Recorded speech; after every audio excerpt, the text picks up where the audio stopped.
everyone, Tom from One Chance Tactical, and today we are inside my house. Specifically, we are in my living room, and that is because we are going to be doing a little dry practice with my chosen firearm of choice, which is a Glock.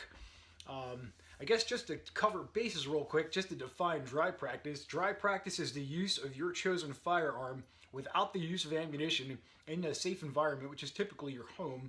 And we do this in order to make all the actions that we take with our handgun at a subconscious level. Because really, in the end, shooting, what it basically really is we are pressing the trigger with consideration to not to disturb the picture that we see. So the faster we're able to work that trigger without disturbing our sights and without disturbing that picture that we see, we're inherently going to be more accurate, faster shooters simply because we're not disturbing that picture. And we can achieve a lot of that through dry fire practice, or this dry practice, through the use of a good grip with good compressive force, proper friction, and a really good trigger press.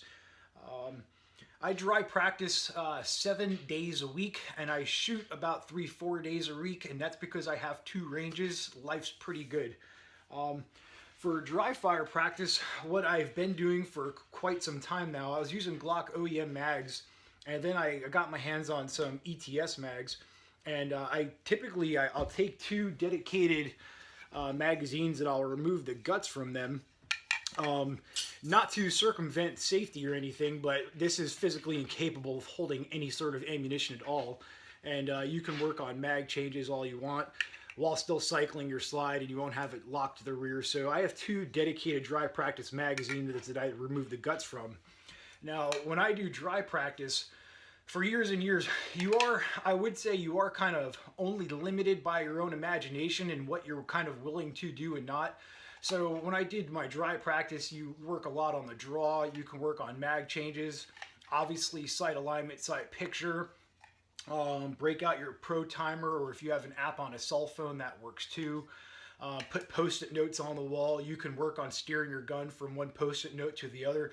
So you can definitely get a lot of work in through the traditional dry practice that we've kind of all come to know. What you can't do, however, typically, unless you're going to buy like a $300 SIRT pistol or something like that, you can't press your trigger over and over again. So that to me is very limiting. I do have a SIRT pistol, but small problem that I had with the SIRT pistol, and this is just me speaking, is I actually don't own a Glock that hasn't had framework done to it. I don't own a Glock that has OEM sights, OEM triggers. Like, I actually don't own a stock Glock, period. So it kind of, I guess it kind of bugs me to spend a good amount of time doing dry practice with kind of different angles, different feels, and different geometry, and then grab a different frame that has a way different textile feeling and sights. And while the 2 definitely can interconnect, I don't think they interconnect enough for me. So I always do my dry practice in the safe environment of my home with the gun after it's been quadruple checked, verified that it's empty, and obviously in a safe direction. I just got my hands on recently is this dry fire mag from the guys over at Dry Fire Mags LLC.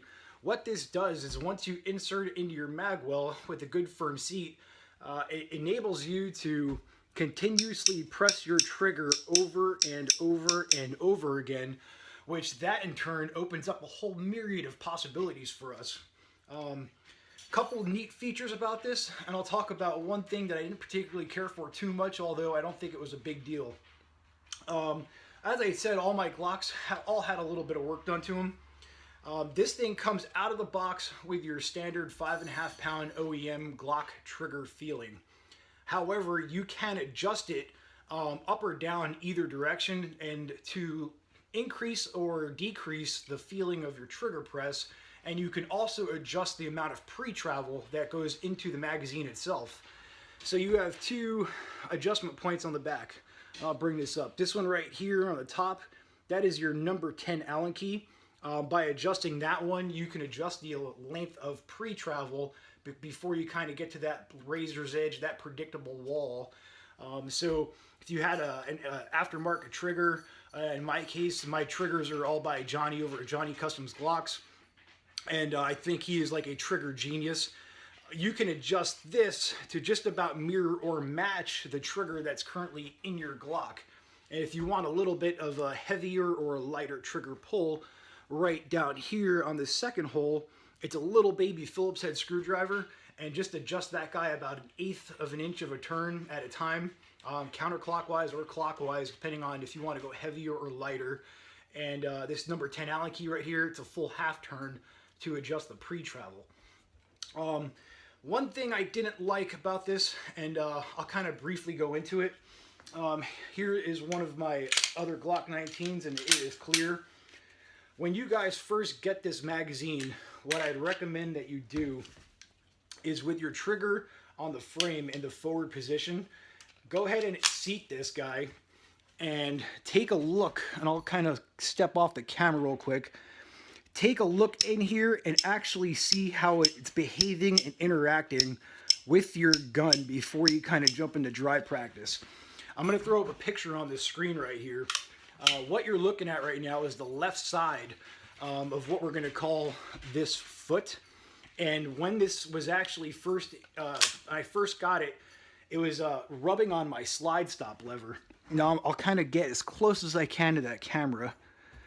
As you can see right there, where my slide stop lever is, there isn't a whole lot of clearance between the foot and the slide stop lever. So each and every time I had pressed the trigger to the rear, it was actually interacting with the slide stop lever, and it was kind of doing some violent jerking motions to the left and the right. So that first picture you guys seen was the gouge that it was putting into the slide stop lever. The second picture that you're looking at right now is, I just took a Dremel, excuse me, and 5 seconds just took maybe a 1/16 of an inch off, and that's the second picture you're looking at. So as this is inserted, it was just that left side right here that was interacting with the slide stop lever, and to me that's not a big deal. So quick little modification to get it done. How this actually works, as you guys kind of seen, when it goes in, that bump on your trigger bar that actually depresses the safety plunger that allows your striker to go forward, that's where this actually interacts and rides. So I'll try and get a little light in that mag well. As soon as this is seated, that's exactly how it interacts in your gun. So again, when you guys first get these, I would recommend breaking down your slide, putting this in just to see how it interacts with everything. And if you want to, you can go ahead and make your adjustments as necessary to mirror the trigger that you're currently working with. Now, over the years, I've never had any reservations about if something isn't quite right. That's one of my dogs. If something I got isn't quite right, I don't really care. I'll jump at it with a Dremel, and I've gotten people broke my balls a few times, like, "Oh, you're a Dremel jockey." Like, yes, I am. If something's not behaving right, I won't think twice about taking a 1/16 of an inch or trying to make it right. That's definitely not a deal breaker for me. I mean, when we buy cars and we adjust steering wheels and mirrors and sync Bluetooth phones to your radio, or adjust your seats before you leave the parking lot. So to me, when I get something in the mail, if it needs a little bit of tweaking, it's not a big deal. It's also worth noting that this magazine was not designed for doing mag changes. So when you guys get these in, you're going to notice that it's a little sticky going in the mag well, and that is perfectly normal. It's not designed for mag changes. It is simply designed to be able to press your trigger over and over again with a really nice reset. So all in all, I actually love this thing. It's actually made dry practice great again. So I'm going to show you guys some of the stuff that I've been doing with this magazine. I've been working on bill drills, you name it. So let me grab the gun that I'm going to be using today, and we'll do a little dry practice. So I got my Pro Timer set for a 1 second par time, which sounds just like this. And with this magazine, again, the sky's the limit. So what we're going to try and working on right now is just maybe trying to get what would have been, or what could potentially could be, that third shot right when that par timer rings off for that 1 second. So I'm trying to go for 3 in about a second. So let's see how we can do here.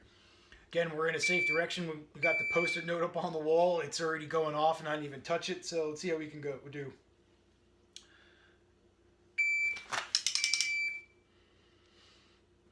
All right, and that third shot just about tied the par timer. I think I'm pretty okay with that. I had good sights. Everything felt good. Let's do that again.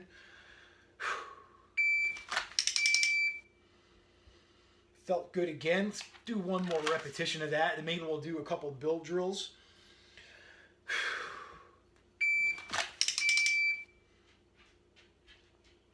Pretty solid. So with the build drills, I've been putting my pro timer right around what a build drill is working from the surrender position, and build drill is supposed to be done from your hands right about right here. My surrender position's right about right here, like, hey man, like, take it easy. So with the build drill, I've been putting about right around a second and a half, and a build drill is supposed to be 6 shots, 7 yards time. So let's change this up right quick. We got a second and a half right now, which sounds just like this. And let's see if we can get the 6 off and just about kind of tie that 1.5 second, and then bracket myself up or down based on whether or not I'm able to achieve it.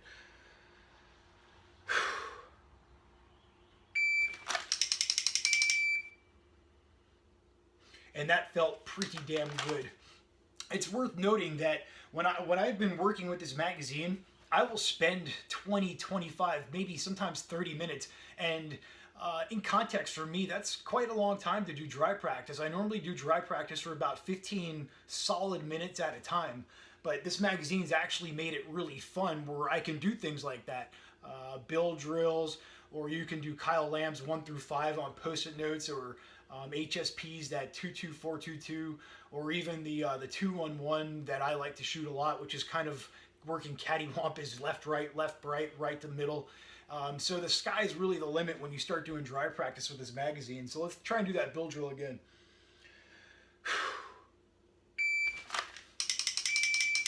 Oh, that one would not have made it. That 6 shot came in a little slower than the 150. Let's do that again.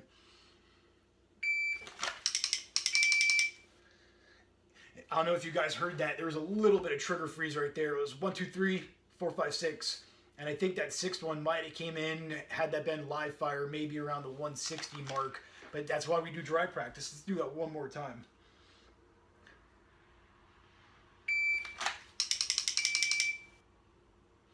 Just barely made that 150.